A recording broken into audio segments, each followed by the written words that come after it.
The era of the white-collar jobs is no longer there.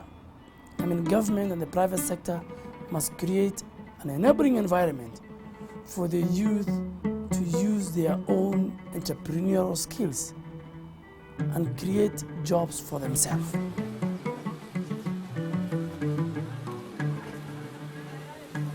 They don't have to be held down by their own perceptions about what's possible. And so exposing to young people to the world of possibilities, encouraging them to do whatever it takes to get out of whatever is holding them back from being the best that they can be is what inspires me to do my job.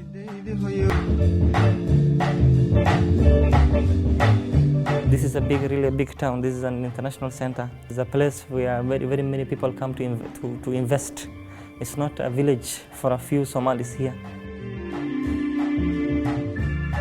If I were to give you money to start a business, which product do you have started? The fish thing is very new. We did research and just discovering, wow, this is nice and let's try it. People around this area don't know nutritional benefit in the fish. Most of the doctors in Kenya, those who are doing the neurosurgeon, the cardiacs, all of them, they say that if small child start eating the fish, then even the intelligence will increase. So we wanted to establish that one to improve even that one in our community. The biggest challenges that the community are facing is always that they are complaining that there's not enough milk in the market, and the ones we brought are always going bad due to lack of preservation methods. So we have taken a data before we proposed this project. We process them, put them into a packet, sell to the community. That's our plan. How we measure the outcomes of the grants would be looking at the activities that the youth themselves have realized. So what's come as a result of their fish farming project or their milk pasteurization project. I think the youth now have very brilliant ideas. Initially, there were 58 groups who applied for the community grants, and only 20 groups were qualified. I think youth-led development is the crux of development going forward. Young people make up the majority of all of our societies around the world, so they need to be at the forefront of it. If not, you're not going to go very far. What motivates me into volunteering? The issues that face us day to day, and they have no solution.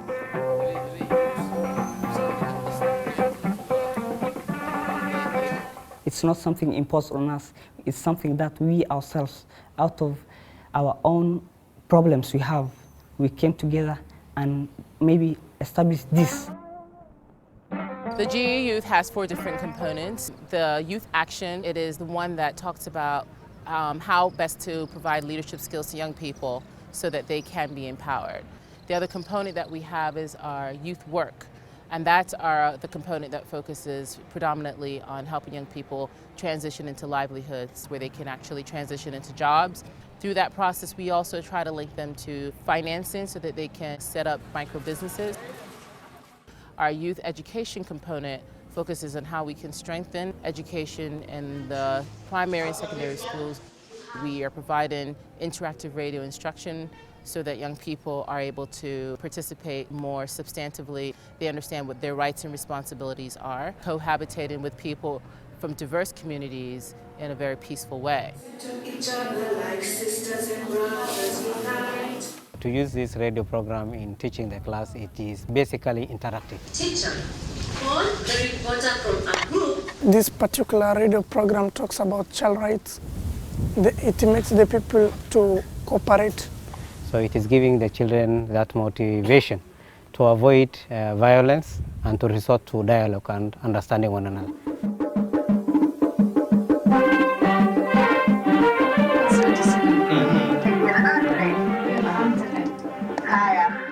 The main objective of this radio is to train youth to be able to manage the station in the future themselves without adults like me being around. Are you on air?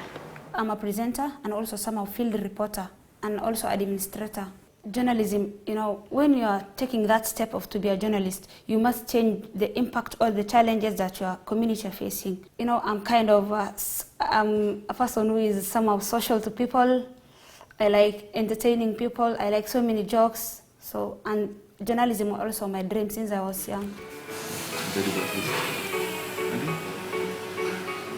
We are improving their professional capacity. And also, if they leave the station, they can be able to get jobs elsewhere and work as journalists. I produced 7 programs. The first one was girl child education, and my second program was effect of early marriage.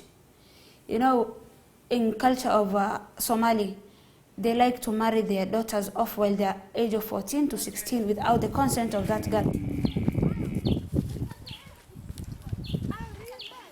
So this day I went for a meeting, a youth meeting. Then we were supposed to come up with a committee that will coordinate the activities of the group. So somebody suggested we should have a gender-sensitive group. At that time, we were only 5 girls and around 90 boys. Some guys stood up and said, no, we don't need ladies, you know. Why should we have them here? So it was so humiliating. For me, I was just out from school and I was ready to come and put into my society.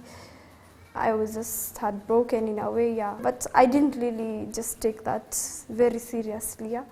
I said, I know what I'm going for and I'll go for it.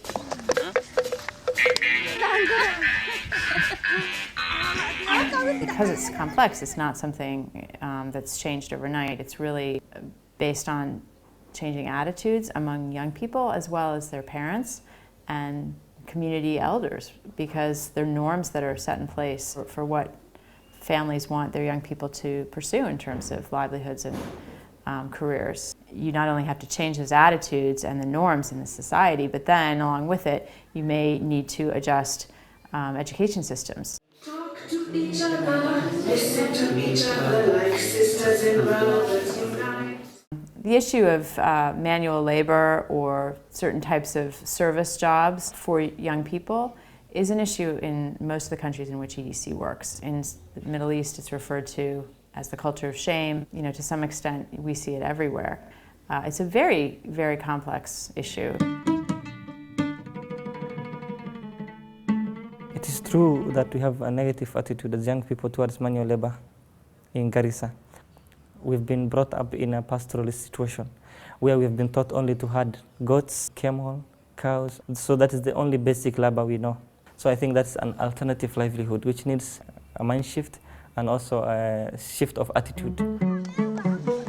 We're trying to really link them to mentors, people who are going to be role models for them. Because I don't think they realize that some of the people that they admire the most in the society started with jobs that were seemingly menial. We're expecting and hoping that it'll inspire young people to think outside of the box, which for them is NGO, ICT, and start doing something that might be a little bit more sweat intensive.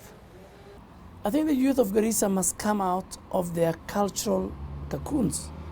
They must come out of the community stereotype jobs. They must go out to the market and be ready to do any job that is available. Basically, I've lived a bit distant from my parents who live in a village outside Garissa. For the people at home, they look at material value, what they want to achieve for the children, or what more material value, what business value, what economic value of everything in life. And me, I look at academic value. What can I add? What experience, what information, what knowledge, what new thing am I learning every day that can make my life better?